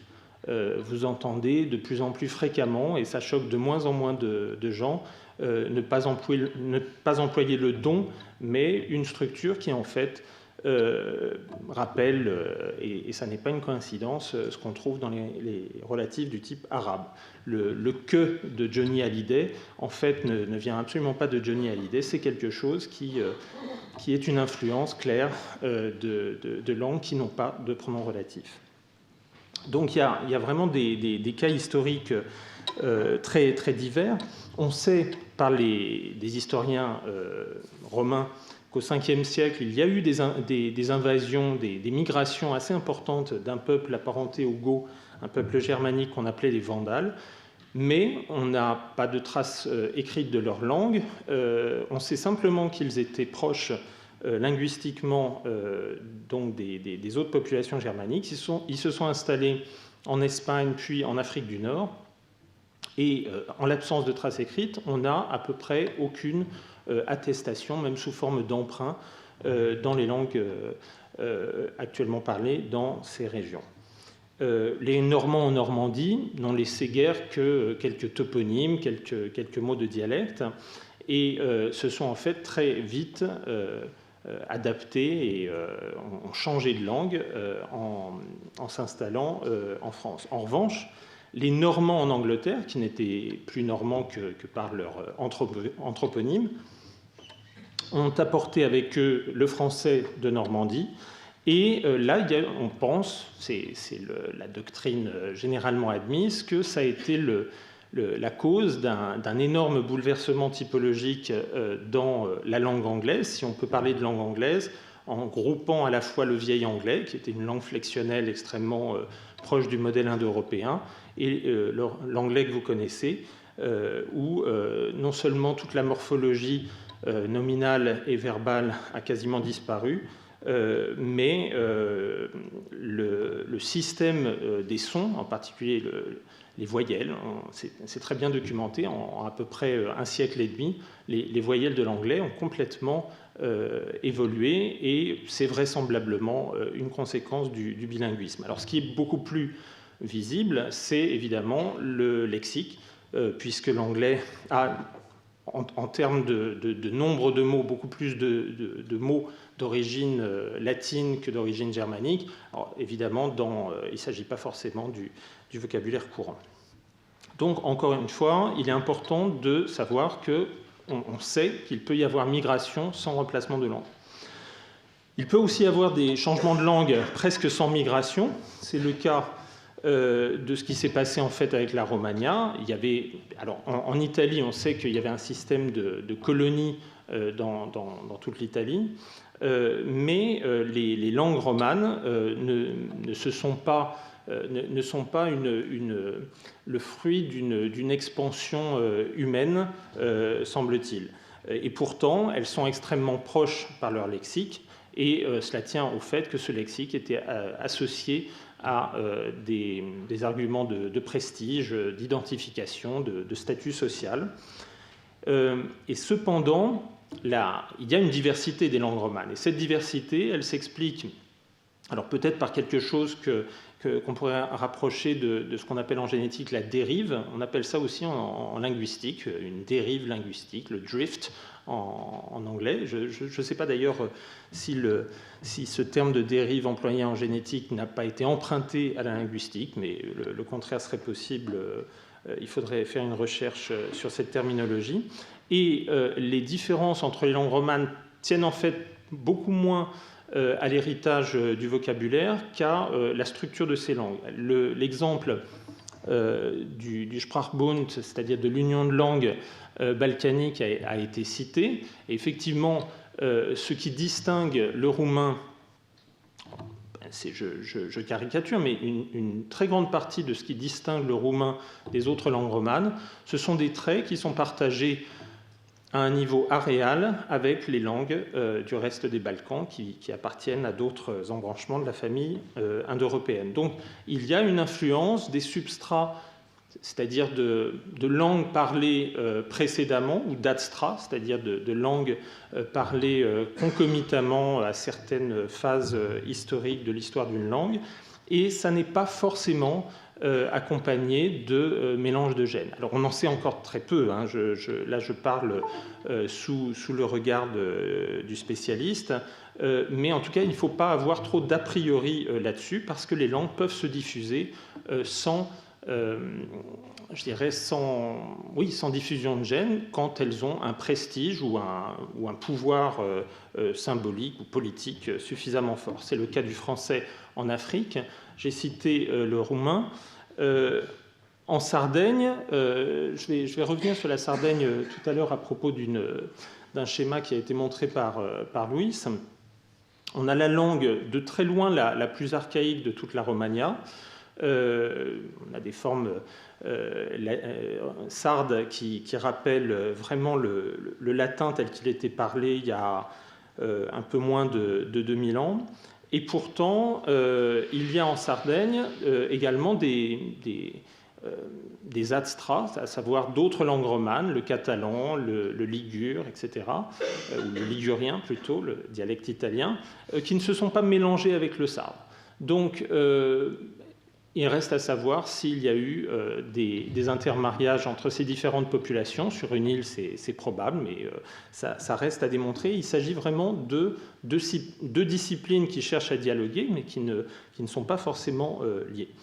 Je vais prendre un exemple de langue, de remplacement de langue, où on est à peu près sûr qu'il n'y a eu quasiment aucune migration autre que linguistique, c'est-à-dire aucun déplacement de gènes. Mais peut-être qu'une future étude montrera le contraire. Donc je m'appuie ici sur une discussion avec un collègue amérindianiste sur l'histoire de ce qu'on appelle la lingua geral au Brésil. C'est une langue qui est en fait une forme de... C'est une langue qui appartient à la famille dite Tupi, qu'on appelle parfois le Tupinamba, pour ceux qui ont lu Lévi-Strauss, et qui est une forme simplifiée de la langue Tupi telle qu'on l'a attestée dans des grammaires du XVIe siècle. En fait, on sait que ces Tupis que les Portugais ont rencontrés sur la côte du Brésil à leur arrivée étaient sur la côte du Brésil, dans les régions de São Paulo, de Rio de Janeiro et jusqu'à Salvador de Bahia, étaient là récemment. Ça se voit justement dans l'homogénéité linguistique de cette langue sur une zone qui, encore une fois, est presque aussi grande que l'Europe. On sait en fait par des enquêtes d'anthropologues que les Tupis venaient certainement d'un État du Brésil qui se trouve à la frontière du Pérou et de la Bolivie, le Rondônia, où aujourd'hui les langues Tupis ne sont plus parlées, en tout cas pas cette forme de Tupi. Et on sait même par les travaux d'Hélène Clastre, la femme de l'anthropologue Pierre Clastre, que ce qui a motivé cette migration, ce n'est pas des catastrophes naturelles, des guerres, etc., mais une forme de messianisme, en tout cas de prophétisme. Apparemment, ces peuples Tupis que les Portugais ont rencontrés cherchaient la terre sans mal. Et ils ont eu l'idée d'aller la chercher vers l'est. Peut-être partait-il avec l'idée que les empires andins représentaient le mal. En tout cas, ils sont arrivés face aux Portugais et je pense qu'ils ont été un peu déçus dans leur quête. Mais les Portugais ont trouvé dans cette langue relativement homogène, donc ils trouvaient sur une grande partie de la côte sud-est du Brésil, ils ont trouvé dans cette langue un outil, j'oserais dire idéologique, en tout cas un outil culturel, politique, pour propager la foi catholique. Et il y a eu bien sûr du métissage, il y avait des Portugais qui n'avaient pas fait vœu de chasteté, il y a eu un peu de métissage, mais Ce que me disent les linguistes et les anthropologues qui ont travaillé sur cette région, c'est que rien qui justifie a priori l'extension de cette langue. Parce qu'en fait, on la trouve, et on peut dater cela grâce au témoignage colonial. Cette langue a remonté à l'embouchure de l'Amazone, elle a remonté l'Amazone, et on l'a trouvée encore assez récemment à la frontière de la Colombie, sous une forme à peine différente. Donc le Rio Negro, c'est vraiment à l'extrême nord-ouest du Brésil, une langue qui s'appelle le Nyangatu, qui est presque exactement du Tupi tel qu'il avait été rencontré au sud du Brésil à l'époque coloniale. Et on trouve aussi une variante modifiée de cette langue au Pérou qui est le Cocama. Et alors, ce qui n'est pas important, il n'est pas important de retenir les noms de ces langues. Ce qui est important de bien comprendre, c'est qu'il ne s'agit pas de langues qui ont été transportées par des locuteurs d'une zone à une autre. Ce sont des langues qui ont été imposées certainement avec des arguments peu éthiques dans certains cas, imposées à des populations indiennes qui étaient peu nombreuses et qui trouvaient un avantage tout simplement à changer de langue, qui n'avaient pas un attachement particulier à leur langue. Dans certains cas, la langue a été peu modifiée, dans d'autres, elle l'a été plus. Par exemple, dans le cas du Cocama, il s'agit d'une langue qui est presque entièrement relexifiée, c'est-à-dire dans tout le lexique est d'origine tupi, mais qui, par sa grammaire, atteste, encore une fois ce que je citais à propos des langues romanes, l'influence de substrats et d'astrats très divers. Donc, j'ai été un peu long, je le serai évidemment, je ne vais pas parler de toutes les familles linguistiques qui confortent le modèle qui est beaucoup plus présent dans l'imaginaire général. Il y a, c'est certain, des familles linguistiques qui représentent certainement d'anciens mouvements de population. J'en ai fait ici une liste. Je vais simplement passer en revue quelques cartes. La famille austronésienne, qui est extrêmement récente, a été citée par Louis et, comme vous le voyez, s'est étendue depuis Madagascar jusqu'à l'île de Pâques, Hawaï et la Nouvelle-Zélande, à partir d'un foyer, dans des étapes qui sont extrêmement bien connues du point de vue linguistique. Là, dans ce cas, je crois que la linguistique apporte une précision qui ne cède pas de beaucoup à la génétique. À partir d'un foyer donc, qui se trouvait à Taïwan. Et les hypothèses les plus récentes avancent que les ancêtres donc, des premiers locuteurs de cette famille linguistique à Taïwan venaient certainement du continent. Il n'y a pas d'autochtonie, bien sûr, et pourraient être apparentés à d'autres familles linguistiques d'Asie continentale, en particulier la famille sino-tibétaine ou la famille Taïkadai. Les langues turciques sont bien connues pour avoir été portées par des migrations, et comment rendre compte du fait qu'on trouve des langues turciques non seulement de l'Asie centrale jusqu'en Turquie, mais également dans le Grand Nord sibérien. Et là encore, il s'agit de migrations relativement récentes, assez bien documentées également dans leur corrélation avec les mélanges de gènes, puisqu'il y a en France y compris des gens qui travaillent sur ces mélanges de populations dans le Grand Nord sibérien, où sont encore attestés, en dehors de cette langue turcique de Sibérie, des langues sans doute plus anciennement présentes en Sibérie. La famille ouralique est plus proche de nous. L'exemple le plus connu est évidemment celui du hongrois, qui a gardé presque tout son lexique, et en tout cas toute sa structure morphologique ouralique, c'est-à-dire clairement apparentée à ce qu'on trouve non seulement en Finlande, mais également dans des langues de l'Oural ou de la Volga. En revanche, il y a des structures en hongrois qui sont clairement d'origine européenne, plus récente, par exemple l'usage des préverbes ou bien la structure des propositions relatives, etc. Donc il n'y a pas de langue qui reste pure en migrant, quand bien même elle est effectivement portée par une migration. Et puis il y a des cas qui sont importants pour la linguistique parce qu'ils ont été apporter des preuves de la validité de la méthode comparative. Je n'ai pas le temps de m'attarder sur tous ces cas, mais le plus célèbre en Amérique est certainement celui de la famille algique, c'est-à-dire d'une macrofamille qui regroupe à la fois ce qu'on appelle les langues algonquiennes en vert, qui sont parlées en gros dans le nord-ouest de l'Amérique du Nord, et puis deux toutes petites langues qui, je crois, aujourd'hui sont quasiment éteintes, le Wayot et le Yurok, qui sont parlés sur la côte californienne, donc très loin de là, avec les montagnes rocheuses entre les deux, et c'est la linguistique qui, en comparant le vocabulaire, et aussi parce que les linguistes américains sont très ouverts sur l'anthropologie des aspects culturels rares, ont montré que ces deux petites langues sont issues certainement d'une migration. À vrai dire, il n'est pas totalement exclu que le foyer originel soit sur la côte californienne, mais c'est évidemment peu probable,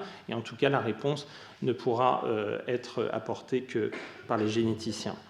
Alors, à l'intérieur des grandes familles, je ne vais pas évidemment faire l'histoire des études indo-européennes et de ce qu'elles ont apporté à la linguistique et du débat en cours sur la question de la validité pour la génétique de cette famille, mais il y a parfois des configurations intéressantes. Si vous regardez la carte linguistique de l'Inde, vous voyez une grande zone au nord où sont parlées les langues d'origine indo-européenne, qu'on appelle indo-aryennes, avec quelques taches grises sur lesquelles je vais revenir, et puis au Sri Lanka, à Ceylan, la plus grande partie de l'île est également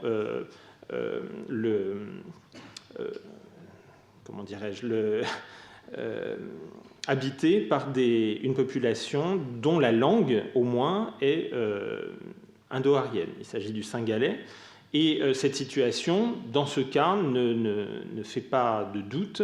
Il est clair qu'on a là la trace d'une migration. Alors ensuite, quelle a été la proportion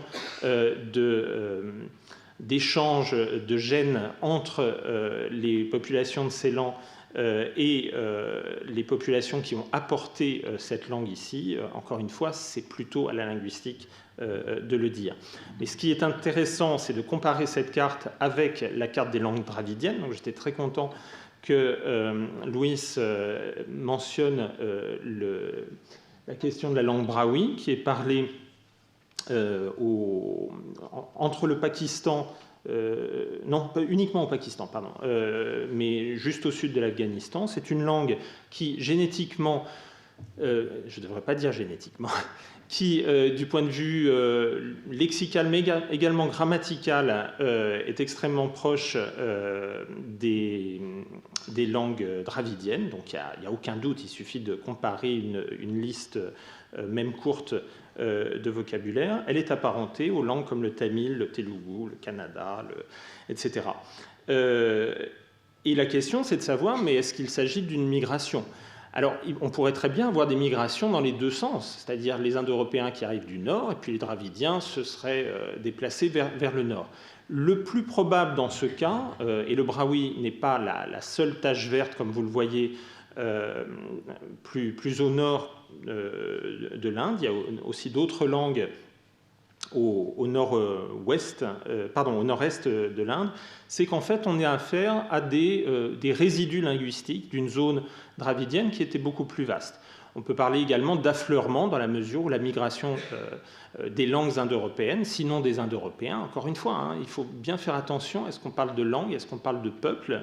Moi, je ne peux pas répondre sur cette question, mais les langues sont là pour attester qu'il y a eu certainement remplacement de langues dans le nord de l'Inde, et simplement certains îlots demeurent, dont le brahui, dans le nord de l'Inde. Et ça, c'est une configuration qu'on retrouve sur presque tous les continents, à condition d'avoir des zones géographiquement suffisamment isolées pour que des populations, pour une raison ou une autre, puissent maintenir leur langue héritée. On trouve cette situation d'affleurement un peu partout. Par exemple, si on regarde cette famille linguistique, qui est la famille austro-asiatique, à laquelle appartiennent à la fois le vietnamien et le khmer, mais également tout un tas de petites langues moins connues du nord-est de l'Inde, mais également de Malaisie. Il s'agit d'une famille linguistique bien établie du point de vue linguistique, très diversifiée typologiquement. Ça, c'est intéressant parce que ça montre qu'une famille peut avoir des descendants extrêmement diversifiés du point de vue linguistique, grammatical, mais dont on reconnaît la parenté au niveau lexical. Et par exemple, chacun sait que le vietnamien est une langue totalement isolante, ou même pour dire « nous », on emploie le pronom « je » qu'on met au pluriel. Et puis, à l'autre extrême, vous avez les langues Munda du nord de l'Inde, qui sont des langues extrêmement développées du point de vue morphologique. Et la grande question, c'est de savoir, mais est-ce que la proto-langue était isolante ou est-ce qu'elle était complexe morphologiquement? À vrai dire, le débat est en cours, mais ce qui nous intéresse plus aujourd'hui dans cette question de remplacement non seulement des langues mais des populations, c'est de comment on aboutit à un tel morcellement linguistique d'une même famille qui partage un même héritage, sinon génétique, en tout cas linguistique. Eh ben, dans ce cas-là, c'est exactement ce que je montrais de façon plus réduite pour l'Inde, c'est que du nord au sud sont intervenues ici des migrations d'autres familles linguistiques. Et je parle de migration de familles linguistiques, je ne parle pas forcément de migration de population. Là, je ne me prononce pas. Mais en tout cas, tout ce qui est en blanc sur cette carte est évidemment peuplé par des populations extrêmement nombreuses, comme vous le savez. Il s'agit de la Birmanie, de la Thaïlande, et effectivement, le birman appartient à une autre famille linguistique, la famille tibéto-birmane, lointainement apparentée aux Chinois. Le Thaï appartient à la famille Thaï-Kadai, et on pourrait peut-être en ajouter une ou deux autres. Alors, j'étais également très content de voir, et pas surpris, que Louis cite un article relativement récent sur cette corrélation qui semble établie, au moins en Europe, entre variété du génome et distance linguistique. Et j'étais également content qu'il me laisse le privilège de montrer une autre figure du même article, où l'on voit que c'est vrai que sur cette première carte, on retrouve quasiment les instances politiques de l'Europe d'aujourd'hui, mais cet article a également pu séquencer au moins une partie du génome du fameux Utsi, qu'on a retrouvé sur un glacier en Autriche. Et figurez-vous que Utsi a des cousins, et que ces cousins sont en Sardaigne. Alors, qu'est-ce que ça veut dire? Alors, on sait que Utsi avait un petit sac à dos avec tout ce qu'il faut pour survivre en milieu extrême, qu'il était pourchassé par des gens avec des flèches qui ont fini par avoir sa peau. Et ce que nous dit le petit morceau de peau qu'on a retrouvé avec son génome, c'est qu'il avait des cousins en Sardaigne. Qu'est-ce que ça veut dire? Ça ne veut pas du tout dire qu'il avait traversé le détroit de Bastia à la nage. Ça veut simplement dire que toutes ces populations, toutes ces belles couleurs que vous voyez sur la carte de l'Europe représentent des apports génétiques apparemment postérieurs. Je laisse le soin à Louise de corriger tout ce qu'il peut y avoir de grossier dans ce que je présente ici. Et ce qui est intéressant, c'est que Utsi, retrouvé sur un glacier autrichien, a ses parents les plus proches en Sardaigne et non pas en Suisse ou en Italie du Nord. Ça, c'est vraiment, à mon avis, très important. Ça ne nous dit rien, bien évidemment, sur la langue d'Utsi, puisqu'il n'écrivait pas. En tout cas, il n'a pas laissé de lettres dans son sac. Et surtout, nous ne connaissons pas la langue des Sardes avant l'arrivée des Romains. Malheureusement, on a simplement un certain nombre de mots dans le vocabulaire du sarde qui ne sont pas d'origine latine. Et je regrette beaucoup que ce soit actuellement assez peu étudié. Alors, je me suis dit, est-ce que je parle des Étrusques ou pas? Pareil, les Étrusques, on sait peu. On en sait quand même beaucoup plus que du sarde. On a beaucoup d'attestations de l'Étrusque. On a même une bilingue. il m'a semblé intéressant de présenter le cas de l'étrusque dans le cadre de cette dialectique, de ces deux hypothèses entre migration ou bien affleurement. On sait par la tradition historique, en particulier par Hérodote, Hérodote affirme, il affirme beaucoup de choses, y compris des choses très farfelues par ailleurs. Mais il dit les Étrusques étaient des colons lydiens. Et puis on sait que donc les Étrusques sont au nord de l'Italie, au centre et au nord de l'Italie. On sait aussi, également par Hérodote, mais également par Thucydide, historien beaucoup plus sérieux, qui a été parlé au nord je crois que c'est encore le Péloponnèse, des îles grecques à Lemnos, une langue qui n'était pas grecque, que ses habitants étaient appelés Tyrcéniens, ce qui ressemble évidemment, en fait, ce qui est le nom chez les historiens grecs pour les Étrusques. Et donc le plus probable, c'est qu'il y a eu une migration, mais dans quel sens? Est-ce qu'il s'agit d'une migration de Lydiens? Je vous rappelle que la Lydie est une région de Turquie actuelle, d'Anatolie.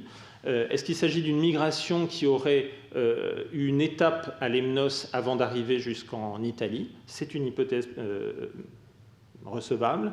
Est-ce que Lemnos est une colonie étrusque? Dans ce cas-là, la migration aurait eu lieu d'ouest en est, ou bien s'agit-il de résidus pré-indo-européens? Et là, bon, je n'ai pas le temps d'aborder la question des attestations de la langue de Lemnos et de l'étrusque, mais les chercheurs les plus sérieux semblent dire que vraiment c'est tout à fait étayé par les faits.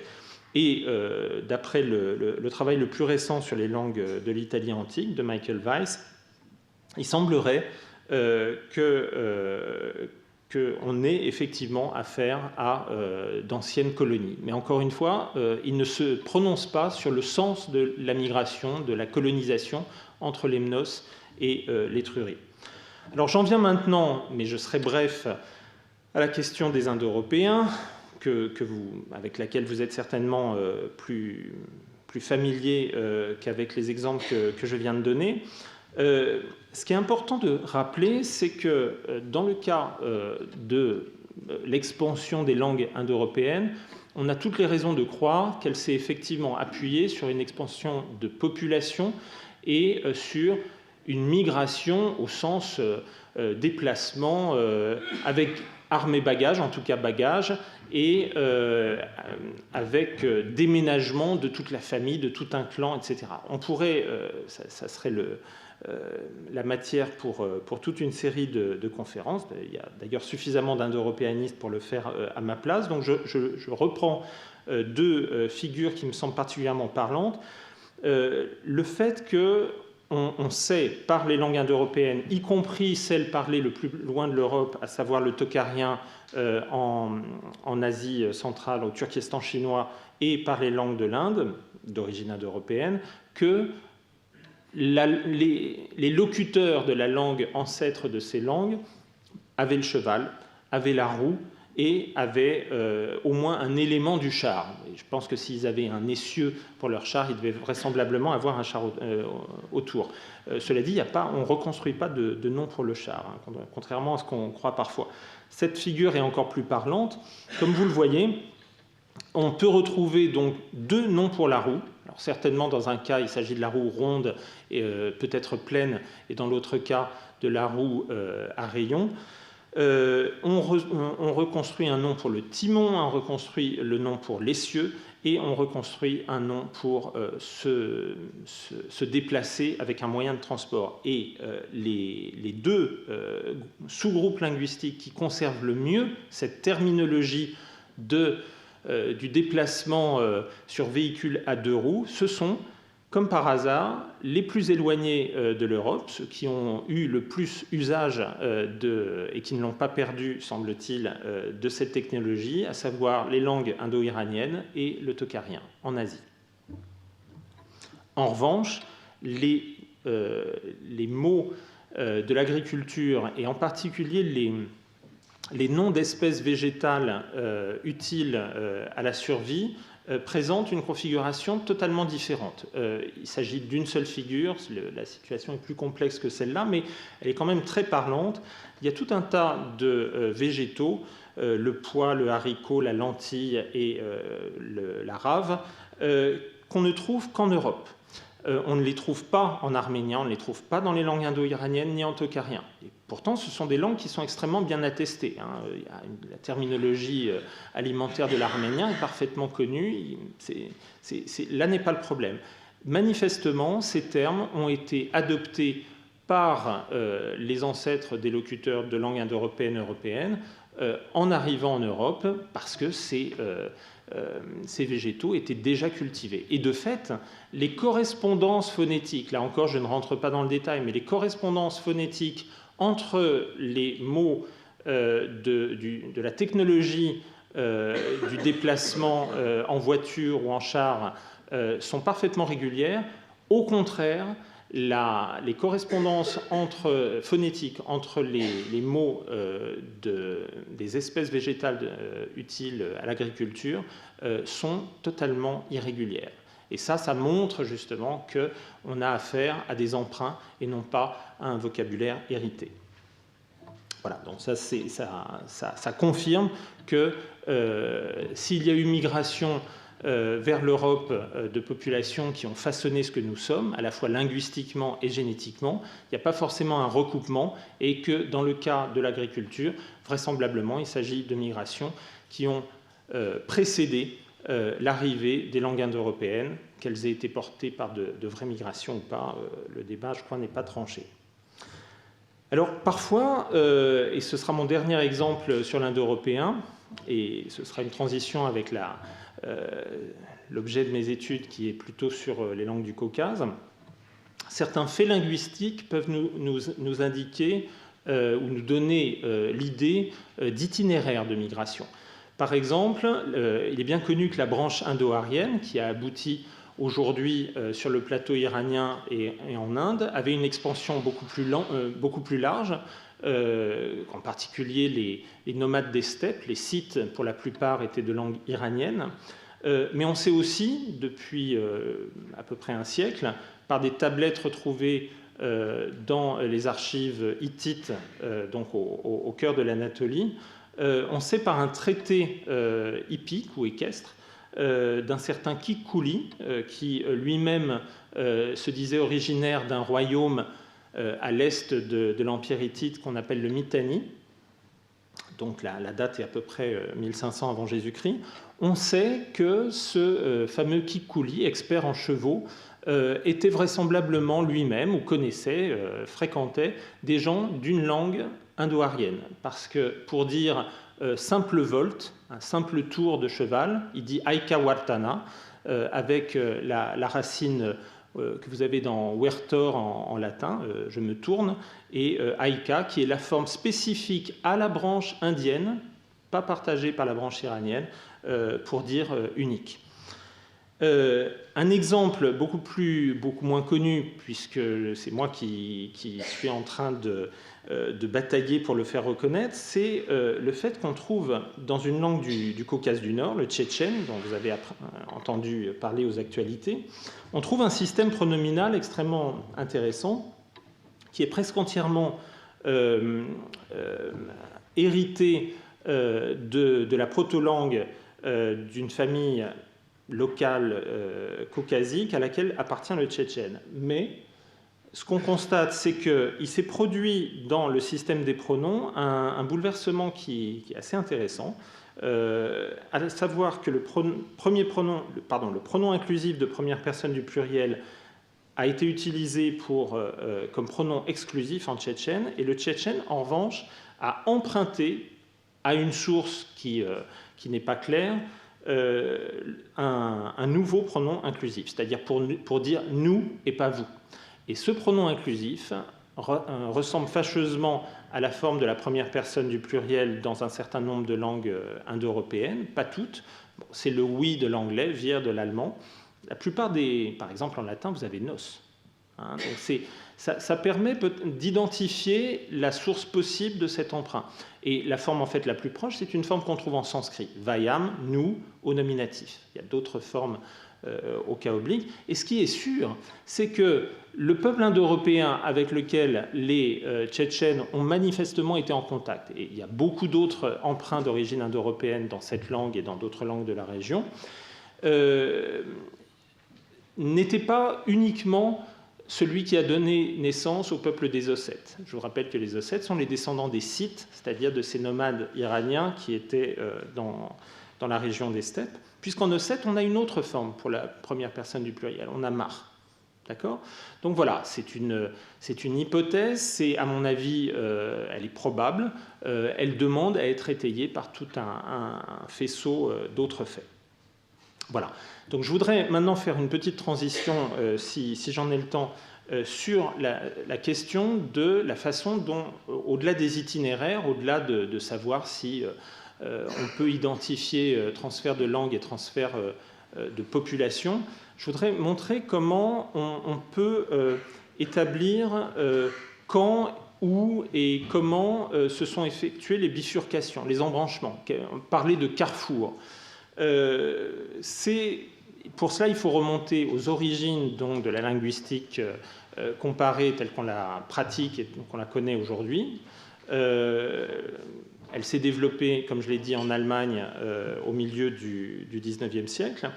Et c'est donc de cette discipline, de ce renouvellement et de cette refondation de la linguistique qu'est né ce modèle arborescent qui depuis a été appliqué et qui est comparable mutatis mutandis, bien sûr, avec ce qu'on trouve en anthropologie des systèmes de parenté ou bien en génétique des populations.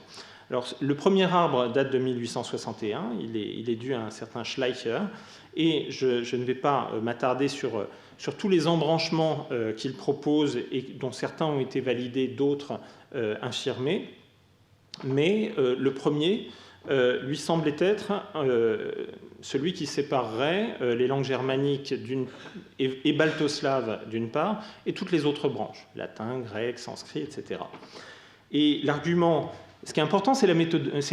Hein. Il ne s'agit pas de retenir les faits, mais l'argument, c'est que on trouve dans un embranchement une forme particulière pour des morphèmes nominaux à des cas pluriels. En germanique, en slave et en lituanien, on trouve donc un instrumental datif ablatif en mis au pluriel, alors que dans toutes les autres branches, sanskrit, grec, mais également latin ou irlandais, on trouve des formes en bis, bus, etc. À vrai dire, ça pourrait très bien être quelque chose de purement phonétique et non pas, à proprement parler, un embranchement. Et c'est ce qui rend difficile le maniement de ces arguments pour établir des embranchements, parce qu'une fois que vous avez un embranchement, les gens ont tendance à s'engouffrer dans un schéma et à ne plus en sortir. Et il est important de contrebalancer ce genre d'arguments avec des hypothèses qui pourraient les infirmer, et en particulier l'idée qu'on aurait pu avoir à l'époque indo-européenne, donc avant la différenciation de toutes ces langues, on aurait pu avoir une ère dialectale dans laquelle auraient circulé des modes de prononciation.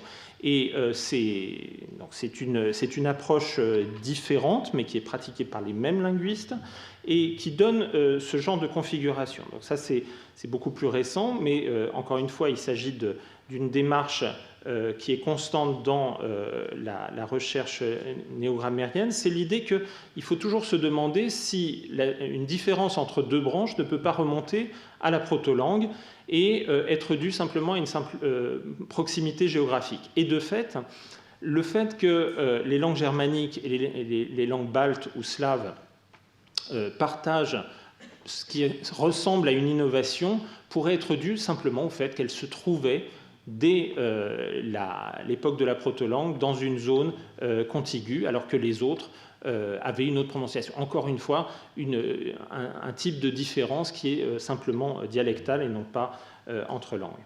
Alors, je vais donner quelques autres exemples d'arguments linguistiques pour établir des bifurcations.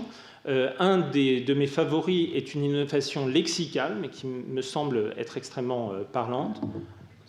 On n'a plus que 5 minutes, ça va être terrible. À savoir que dans les 2 premiers embranchements de la famille indo-européenne, vous avez un mot qui veut dire « entrer » et qui, dans toutes les autres langues, signifie « engrosser ». C'est le nom qui a donné le zéphyr qui engrosse les juments chez Homère. Donc je passe un peu plus vite pour vous montrer qu'en fait, un arbre généalogique des langues indo-européennes est établi sur ce type d'innovation. Ça peut être une innovation sémantique, comme les genres, qui n'existent pas à proprement parler dans les langues anatoliennes, mais existent dans toutes les autres. Ça peut être une innovation purement sémantico-lexicale, comme je viens de le montrer. Ça peut être une innovation, la morphologisation d'un mot qui devient un morphème, comme l'augment qu'on trouve en grec, en sanskrit ou en arménien. Ça peut être les cas obliques du pluriel dont j'ai déjà parlé. Ça peut être le prétérit tendé des langues germaniques, des verbes faibles, etc., etc. Alors, dans les 4 minutes qui me restent, je vais quand même vous emmener dans le Caucase parce que je m'y sens beaucoup plus à mon aise. Ça, c'est un petit village, juste à côté de là où j'ai fait ma thèse. Mais j'ai fait ma thèse sur une langue, et dans ce village, on parle une langue que personne ne connaît. Enfin, que personne ne connaît. En tout cas, les gens de mon village ne connaissent pas un seul mot de la langue des gens de ce village. Et pourtant, comme ce sont des villages à population très faible, ils sont bien obligés de pratiquer l'exogamie. Et donc, la bru de mes voisins venait de ce village. Mais comme elle avait toujours un voile sur la bouche, je ne l'ai jamais entendu parler, et c'est certainement pas avec elle que j'aurais pu travailler. En tout cas, ce village s'appelle Khinalug, et la langue qui est parlée dans ce village n'est parlée que dans cette langue. Ce n'est pas un cas unique, au moins pour le Caucase. Il y a plusieurs villages du Caucase qui ont leur langue totalement différente. Il ne s'agit absolument pas de dialectes. Elles sont au moins aussi différenciées que de beaucoup plus grosses langues un peu loin. Donc, voici sa situation géographique. Il est clair que cette langue appartient à la famille caucasique de l'Est, comme la plupart des langues qui l'entourent.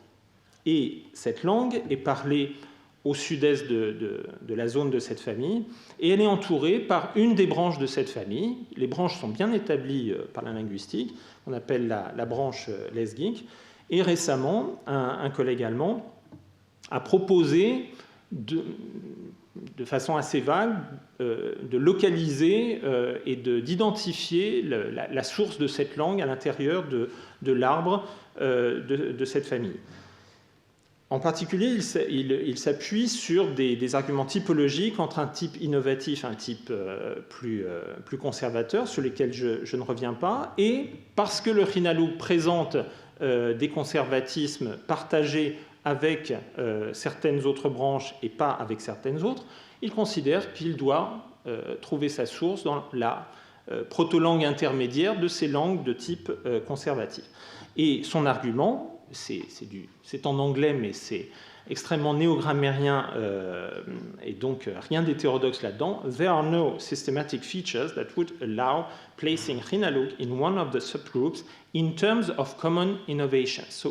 Donc il est parfaitement conscient, de toute façon il était directeur de l'Institut indo-germanistique à Munich, donc il savait que pour rattacher une langue à une branche, il faut montrer qu'elle partage une innovation commune avec les autres sous-branches de cette branche. Bien. Et ce qu'il n'a pas vu, et que moi j'ai vu, donc ça c'est de la recherche en train de se faire, c'est que si on regarde dans le détail de la langue, alors il faut avoir de la chance aussi.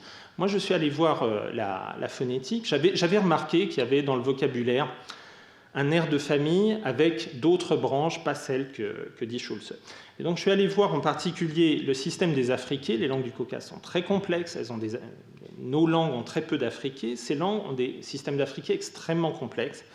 Et je ne vais évidemment pas vous donner des exemples de tous, mais vous voyez qu'elles distinguent des articulations.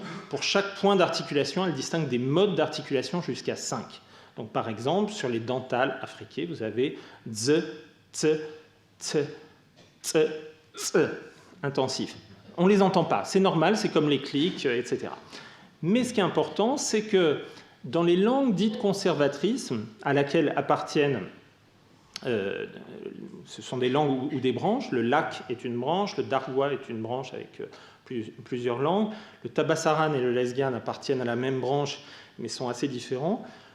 On a conservé dans le vocabulaire fondamental, c'est celui-là qu'il faut regarder dans ces cas-là, puisque les emprunts ne nous disent pas grand-chose sur l'histoire ancienne de ces langues, on a conservé une opposition, par exemple, entre z et ts.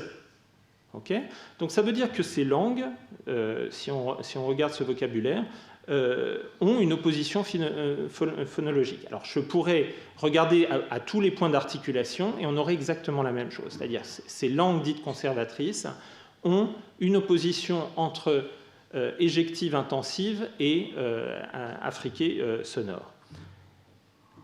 En revanche, dans une branche qui est parlée au nord-ouest du Daghestan, on a une macro-branche qu'on peut appeler Avar en dit 16, qui comprend en tout une bonne quinzaine de langues, mais où apparemment il n'y a pas de différence dans le vocabulaire entre des mots pour lesquels on reconstruit soit la première série sonore, soit la deuxième série éjective intensive. Donc il y a eu ce qu'on appelle en anglais un merger, une confusion phonologique, une perte d'un trait phonologique. Et ça, c'est quelque chose d'irréversible, on ne peut pas revenir en arrière. Et on a donc un système simplifié avec pour chaque point d'articulation seulement 4 modes d'articulation. Regardons ce que ça donne dans une langue qui appartient à cette macro-branche, la plus connue c'est l'avar. Et vous voyez que pour l'une, langue, nom, miel et pou, on a exactement la même consonne éjective intensive, alors que dans toutes les autres branches, on avait cette distinction phonologique parfaitement maintenue. Et évidemment, ça c'est la conclusion. En Khinalug, ce que vous constatez, c'est qu'on n'a pas le trait éjectif est maintenu, on n'a pas le trait d'intensité, mais ce qui est sûr, c'est qu'il n'y a pas de différence. Structurellement, on a exactement la même chose qu'en avar. Ça veut dire, à mon avis, évidemment, ça demande à être étayé par d'autres faisceaux de preuves, que le Khinalug, au lieu de s'embrancher sur la macro-branche, disons, de droite, s'embranche en fait sur la branche avar en dit 16.